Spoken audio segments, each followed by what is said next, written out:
Oh, hey guys, change the blanket out. Pretty sure you like looking at, you know, well, I guess that's the moose. That's, for some reason, fucking gigantic compared to the tree. Like, but I figured you like looking at that more than that orange blanket. I mean, I only got that on the seat because, in case you guys have been wondering why the fuck there's been an orange blanket on the seat, is the cloth seats. I'm not the first guy in this truck. The guy who was in this truck before smoked. He clearly didn't have a very good shower, you know, routine. So, you know, terrible hygiene. So it just kind of helps keep me smelling like me and not him after a couple days. Or her. I mean, I guess that's possible. Now, did you guys know that we have Discord? I am trying to kind of like push it every few videos, like just to kind of, you know, push it out there more instead of making people hunt for it. Because yeah, I'd like to grow the community here. I would like to. There's a few of us already in it. It's still relatively small, but the only way it grows, it gets bigger, is if you guys join it. So hey, it's just, you know, discord.gg/handies. So pretty easy. That URL is well, I picked that URL, so it's really easy to join. It's free overall. It's free.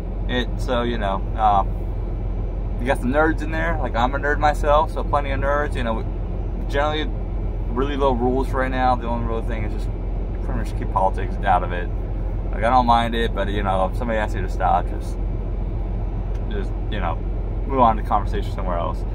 We're all, you know, we're all supposed to be alike here. We're also some gamers. My own friends also use that Discord too, so there's, you know, you can see that too. You may not have access to those areas, but you know, maybe over time you can.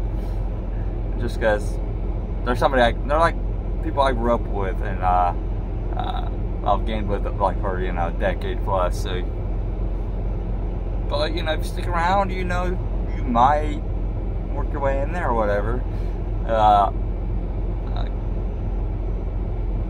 Like I just gifted one of the channel subs here, or my subs here, one of them, what was it, like a couple games on his wish list. So, you know, I have Steam too, so, you know, I'm not just here trying to use you guys, I'm trying to actually build a community.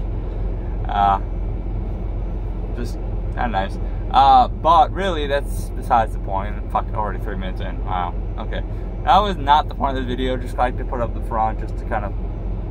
Wow. Let's be honest. Nobody watches ads middle of the video. Nobody watches ads especially in. So kind of quick, sneak it in real fast, start, and move on. Okay, so I'm doing a reset here in Winchester, Virginia. You know, obviously I survived the fucking blizzard and the temps, and my God, that was fucking cold though. And I'm from Wyoming, so if I see something that's cold, you know it's cold. Like, I actually busted out my heavy coat for about 4 days straight.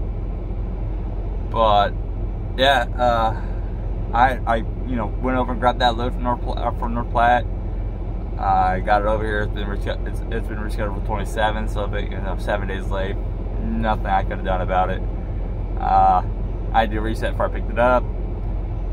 And I don't have to do a reset now, but I pushed hard enough early on to get here. You know, I was going to get here early anyways, but might as well push hard here, drive hard for a couple of days, do a reset before delivery, like 3 hours to spare, and roll.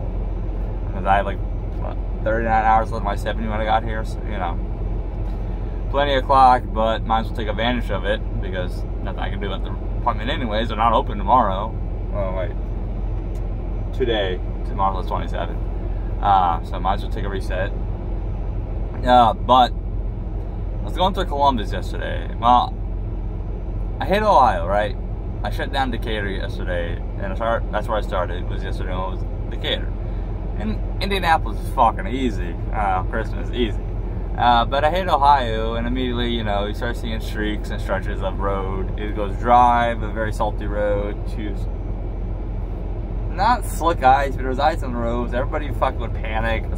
Instead of braking before, they touch it and then brake hard. It's like, it was annoying. But anyways, all of Ohio ended up losing like about 30 or so minutes. So it wasn't horrible. Bullshit though. But so I get through Columbus, right? I took the loop.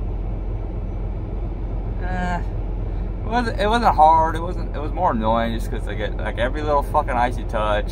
People slam on the brakes. It was fucking stupid. Like I watched this one car, right? This line of cars tailgating. Like, I can only see these 2 cars, but there's cars tailgating this pickup. And I knew for a fact, I was like, okay, I'm saying I'm a bit back. I'm maintaining their pace, and I'm staying much further back than I normally would. Especially because every single time they touch ice, they're like, it doesn't matter. It could literally be that much fucking ice on the road, you know. Yeah. There's a meme for you guys, right? Fucking good thing I'm not huge. Somebody would have fucking clipped that and be like, oh, I got you, dude. Some of the fucking brakes. Like, it doesn't matter. But we're coming across a stretch of ice, you know, 100 feet or whatever. But of course, this fucking car still getting this pickup. Pickup starts to slow down, and this car has to brake hard, and he immediately starts fishtailing. Luckily, 2 lanes to the left of him, we're in the right lane, was dry. Because he took all 3 lanes before he ends up sitting on the shoulder. I don't know, I never saw the guy again, so I'm pretty sure he was shitting his pants for the rest of the fucking day. I mean, they were only doing 60. I mean, I was doing 60 also, but I mean, I had no problems braking. I have to slam on the brakes. I mean, I had balls up that I left fucking plenty of fucking distance between him and I. I anticipated somebody's gonna fuck up, just a matter of when. Also, 38,000 pounds, I need a lot more room. If I'm gonna do gradual braking, it's okay. Just because I can brake on ice does not mean I'm doing firm, like hard braking. I'm doing steady, light braking. So where, like, I can slow down, but like, could I hit the brakes hard? Yeah, but you have to kind of plan for that. Can you brake hard on the ice? Yes, you can. It's just knowing how. Like, either you gotta pump it down, or you just, you know, pump, or you aim for something you're not gonna have traction on, like the shoulder. Put half on, either brake hard on the shoulder, half on the shoulder, whatever, half of yourself on the shoulder.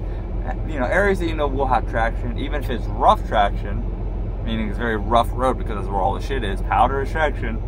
But I didn't have to do that. So, but that was before the loop, which is, I was kind of laughing about it because like I saw this shit coming all the way. I was just like, it's only a matter of time because everybody keeps slamming on the brakes. It's like, somebody's gonna fucking lose it here. Man, great outcome overall. Nobody got hit. There was plenty of gap between that herd of cars and the second herd of cars where I was. I put my hazards on and started braking. People behind me started braking, like they saw it too. Well, the road to the left of me saw it, but everybody behind me started braking. So, you know, and then traffic got rolling again. We went from like 60 to like 25, so it wasn't horrible. I mean, just because we let so much scrap and he got off the road.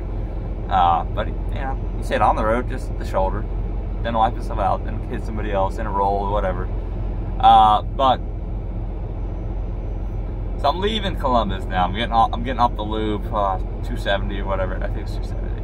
Yeah. But anyways, getting on 70, right? That old ramp takes you to Hetty's, for those who don't know the area. So the southeast corner of Columbus, pretty much. And I see a plow.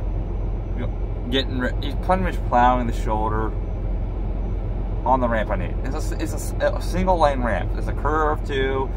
And I was like, all right.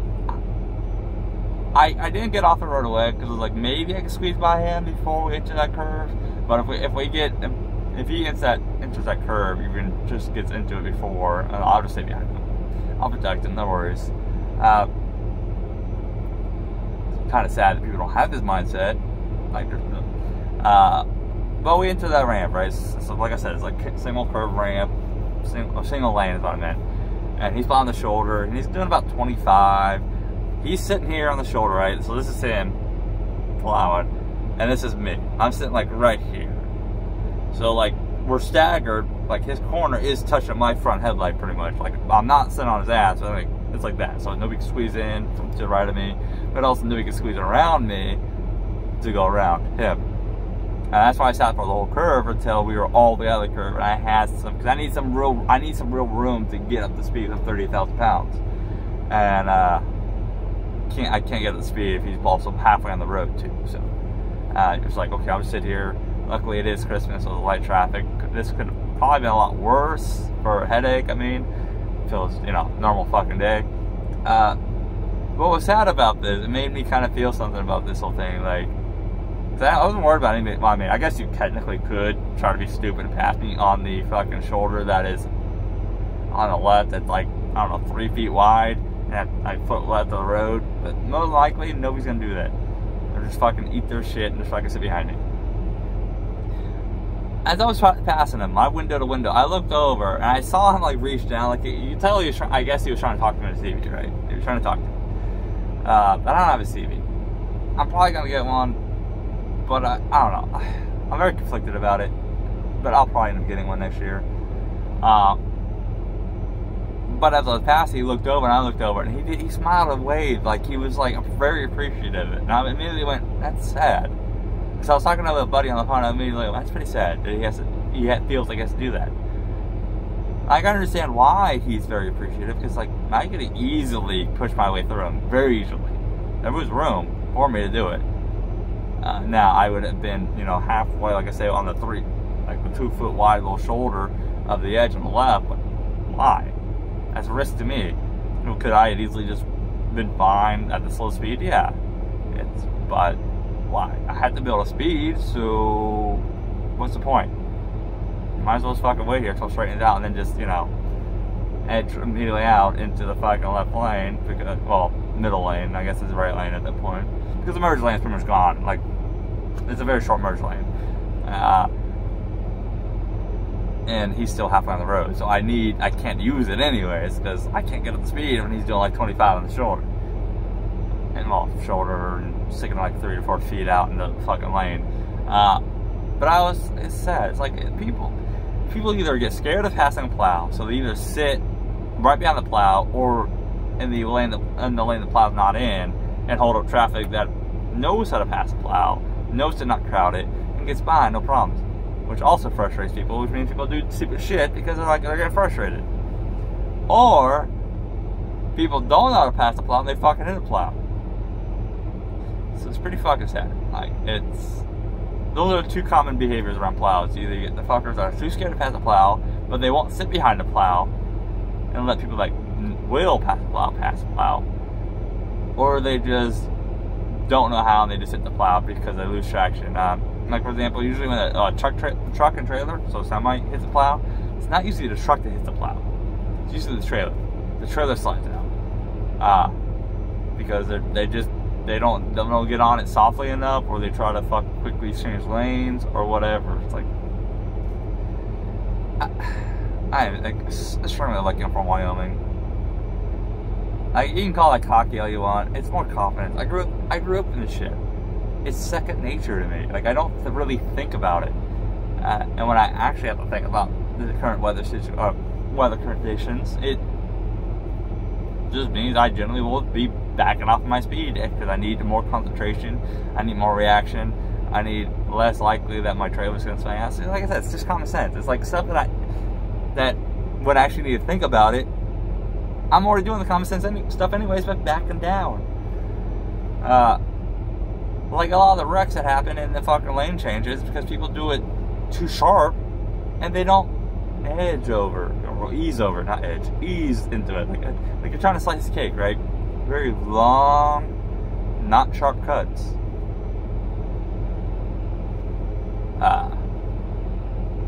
You know, like trying to cut brownies, you know, very long cuts. You don't want to fucking dig down too deep too immediately because you might rip the fucking brownie. Well, no, ripped brownies are fucking horrible. Is it edible? Yeah, sure. Come on, it's all about the clean cuts. But like, for example, Wyoming, 50 plows for the whole state. Highest elevation per population capita. The average population of the state's like, what is it, like 5,800 feet? 7th biggest state landmass wise. So it's a huge fucking state for no population. But only 50 plows to work with. Now, especially for COVID, after COVID, even less because they no manpower. And then on average, it's like, and double-digit plows get hit per year. Like last year was 17 got hit. 17 of 50 to cover. You got 50 to cover the whole state by itself. Then you lose 17 of those. That's a lot. That's a huge percentage of manpower loss. And they do these bigger states with more population. Well, bigger, I mean more populations. I mean, when I say bigger, I mean more population. That's what I mean. Do these states, can they afford to lose a few plows? Well, no, but yes. I don't know, like, why am I so pro-plow? Well, for one, growing up in Wyoming, that really, even though people like to say, Wyoming can't plow, it's like, for what the resources Wyoming has, they do a great job plowing. And the issues they have isn't because of the plow or the plow techniques. You can't stop wind. There's plenty of fucking snow fences, yet you still have fucking blowing snow across the road. So, what do you want to do? Then boom, one's gone. That's simple, guys. One's gone. Snap of the finger, Thanos'd it. But I can only imagine what these heavier crowded areas with that have plows, like Salt Lake. I don't hear, well, Utah. I mean, I don't hear about Utah having plows be hit, but they also help by minimizing the chance, at least in crowded areas, by they'll block the whole fucking road and do a sync plow. And what's a sync plow? So you have a plow here, plow here, plow here, plow here, and they just push it all from the left to the right off the road, and they usually have either somebody in front of them with ambers or reds and blues, kind of like lead pilot car in a sense, and they have somebody, a couple cars usually behind, holding traffic back, getting them off the plows. But we all know too, people like to sit right on the ass of the plows, which is also not good too. Yeah, by the way, salt little, no, I don't know how to explain it, but the little salt the size of pebbles, that's probably the best way to explain it. Can chip a windshield, can. So, also, if that plow has sand in there too, the chances of that plow having, I don't know, a couple of rocks in that fucking bucket, because, you know, they didn't filter it, but no filter system is perfect. It's pretty high too. So, the closer you are to the fucking equipment dumping that shit, if that includes dump trucks, gravel trucks, any other equipment, chances are you're going to get a rock chip, because the closer you are, the more damage it does. It's coming out at much higher speed. But I don't know. I just want to make those, like, that was like a little quick thing that happened to me that for some reason turns into 18 fucking minutes, but it just got me off my feels for some reason, because it was something so simple as a smile and a wave. Like, and that wave was really, it pretty much didn't tell me thanks. Like, that's all it was. And I don't know. It's sad because I used to work on the side of the road. I'm out here too with these guys.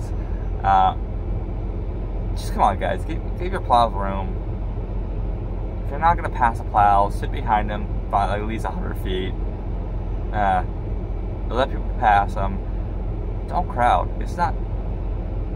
Those things are very top heavy, and plows usually get rounded, do roll, and it does. They usually get injured or they do kill, or do get killed. They just want to go home too, just like you. You just want to go home. I just want to go home in my own little prison out here. Oh, I mean, I actually like driving. I'm not one of those guys who thinks this fucking truck's a prison. Like, fucking mind blowing. It's like, this isn't mandatory, guys. Why the fuck are we calling it a prison? Now, maybe you're jokingly calling it a prison, like I did. Fine. But there's people out here seriously thinking of the fucking prison. It's like, get off the road then. Go home. This isn't, you're not, nobody's holding a gun to your fucking head. Anyways, you guys stay safe out there. See you next time. And maybe, you might see me in a different truck. So, cross your fingers. But hey, bye.